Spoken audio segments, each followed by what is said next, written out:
अध्याय 3 कर्मयोग। अर्जुन ने कहा, हे जनार्दन, हे केशव, यदि आप बुद्धि को सकाम कर्म से श्रेष्ठ समझते हैं तो फिर आप मुझे इस घोर युद्ध में क्यों लगाना चाहते हैं?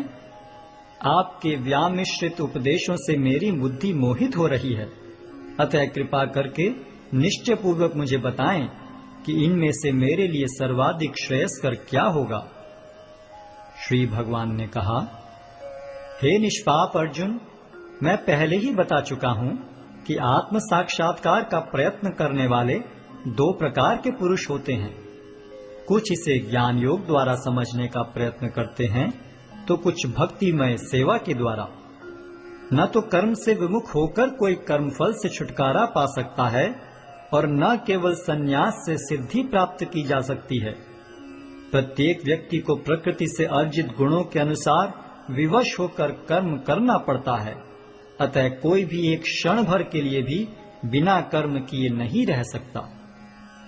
जो कर्मेंद्रियों को वश में तो करता है, किंतु जिसका मन इंद्रिय विषयों का चिंतन करता रहता है, वह निश्चित रूप से स्वयं को धोखा देता है और मिथ्याचारी कहलाता है। दूसरी ओर, यदि कोई निष्ठावान व्यक्ति अपने मन के द्वारा कर्मेंद्रियों को वश में करने का प्रयत्न करता है और बिना किसी आसक्ति के कर्मयोग प्रारंभ करता है, तो वह अति उत्कृष्ट है।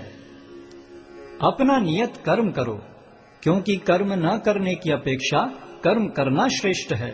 कर्म के बिना तो शरीर निर्वाह भी नहीं हो सकता।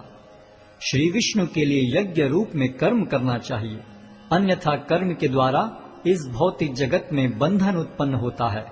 अतः हे कुंती पुत्र, उनकी प्रसन्नता के लिए अपने नियत कर्म करो, इस तरह तुम बंधन से सदा मुक्त रहोगे।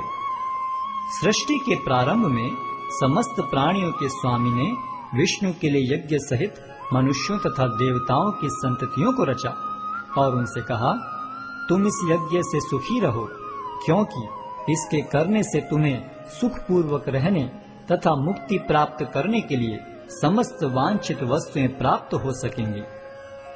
यज्ञों के द्वारा प्रसन्न होकर देवता तुम्हें भी प्रसन्न करेंगे और इस तरह मनुष्यों तथा देवताओं के मध्य सहयोग से सबों को संपन्नता प्राप्त होगी।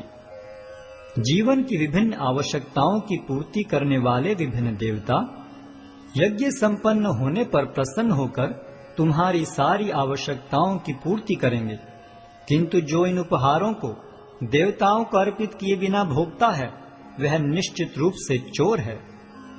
भगवान के भक्त सभी प्रकार के पापों से मुक्त हो जाते हैं, क्योंकि वे यज्ञ में अर्पित किए भोजन प्रसाद को ही खाते हैं। अन्य लोग जो अपने इंद्रिय सुख के लिए भोजन बनाते हैं, वे निश्चित रूप से पाप खाते हैं। सारे प्राणी अन्न पर आश्रित हैं, जो वर्षा से उत्पन्न होता है। वर्षा यज्ञ संपन्न करने से होती है और यज्ञ नियत कर्मों से उत्पन्न होता है। वेदों में नियमित कर्मों का विधान है और ये वेद साक्षात श्री भगवान से प्रकट हुए हैं। फलतः सर्वव्यापी ब्रह्म यज्ञ कर्मों में सदा स्थित रहता है। हे प्रिय अर्जुन, जो मानव जीवन में इस प्रकार वेदों द्वारा स्थापित यज्ञ चक्र का पालन नहीं करता, वह निश्चय ही पाप में जीवन व्यतीत करता है। ऐसा व्यक्ति केवल इंद्रियों की तुष्टि के लिए व्यर्थ ही जीवित रहता है। किंतु जो व्यक्ति आत्मा में ही आनंद लेता है तथा जिसका जीवन आत्म साक्षात्कार युक्त है और जो अपने में ही पूर्णतया संतुष्ट रहता है, उसके लिए कुछ कारणीय कर्तव्य नहीं होता। स्वरूप सिद्ध व्यक्ति के लिए न तो अपने नियत कर्मों को करने की आवश्यकता रह जाती है, न ऐसा कर्म न करने का कोई कारण ही रह जाता है।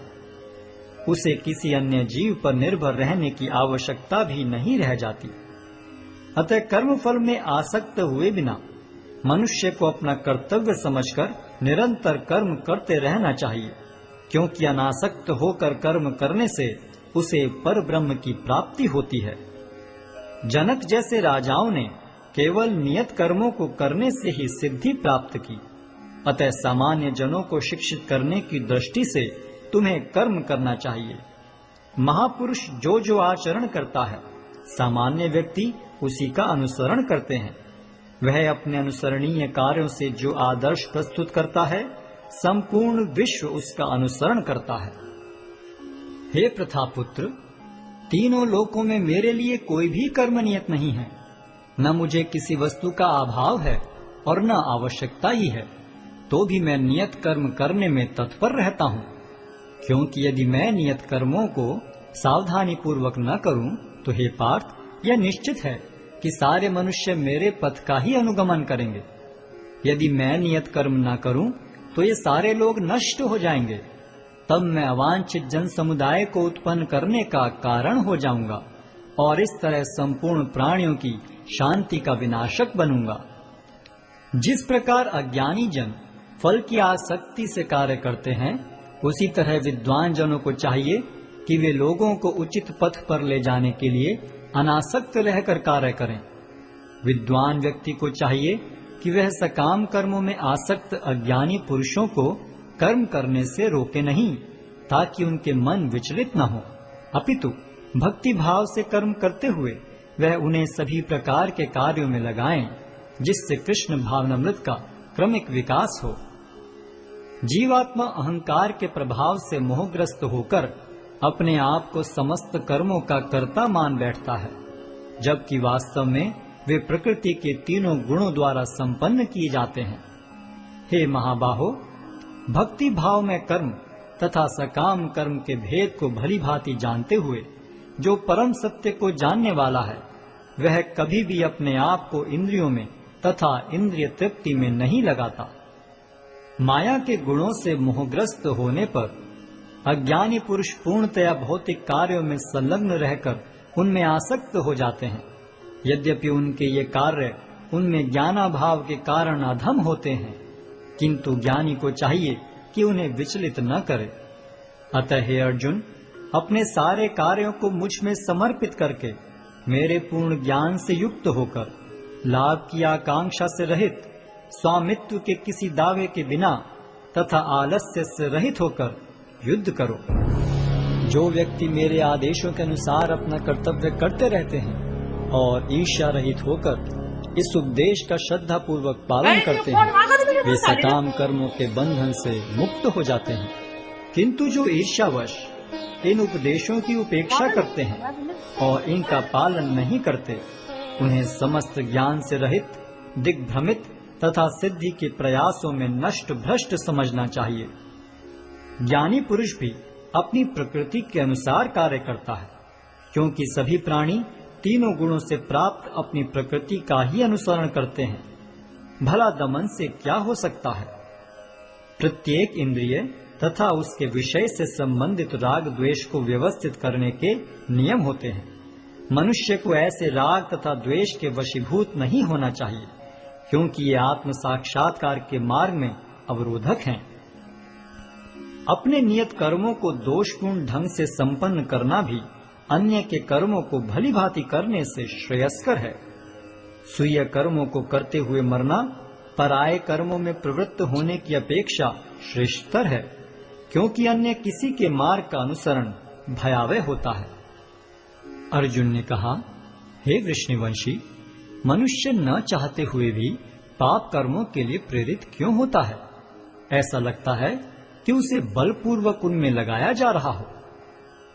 श्री भगवान ने कहा, हे अर्जुन, इसका कारण रजोगुण के संपर्क से उत्पन्न काम है, जो बाद में क्रोध का रूप धारण करता है और जो इस संसार का सर्वभक्षी पापी शत्रु है। जिस प्रकार अग्नि धुएं से, दर्पण धूल से अथवा भ्रूण गर्भाशय से आवृत रहता है, उसी प्रकार जीवात्मा इस काम की विभिन्न मात्राओं से आवृत रहता है। इस प्रकार ज्ञान में जीवात्मा की शुद्ध चेतना उसके काम रूपी नित्य शत्रु से ढकी रहती है, जो कभी भी तुष्ट नहीं होता और अग्नि के समान जलता रहता है। इंद्रियां, मन तथा बुद्धि इस काम के निवास स्थान हैं। इनके द्वारा यह काम जीवात्मा के वास्तविक ज्ञान को ढककर उसे मोहित कर लेता है। इसलिए हे भरतवंशियों में श्रेष्ठ अर्जुन, प्रारंभ में ही इंद्रियों को वश में करके इस पाप के महान प्रतीक काम का दमन करो और ज्ञान तथा आत्म साक्षात्कार के इस विनाशकर्ता का वध करो।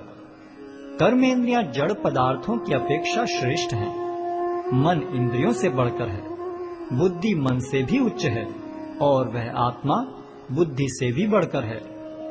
इस प्रकार हे महाबाहु अर्जुन, अपने आप को भौतिक इंद्रियों, मन तथा बुद्धि से परे जानकर और मन को सावधान आध्यात्मिक बुद्धि से स्थिर करके आध्यात्मिक शक्ति द्वारा इस काम रूपी दुर्जय शत्रु को जीतो।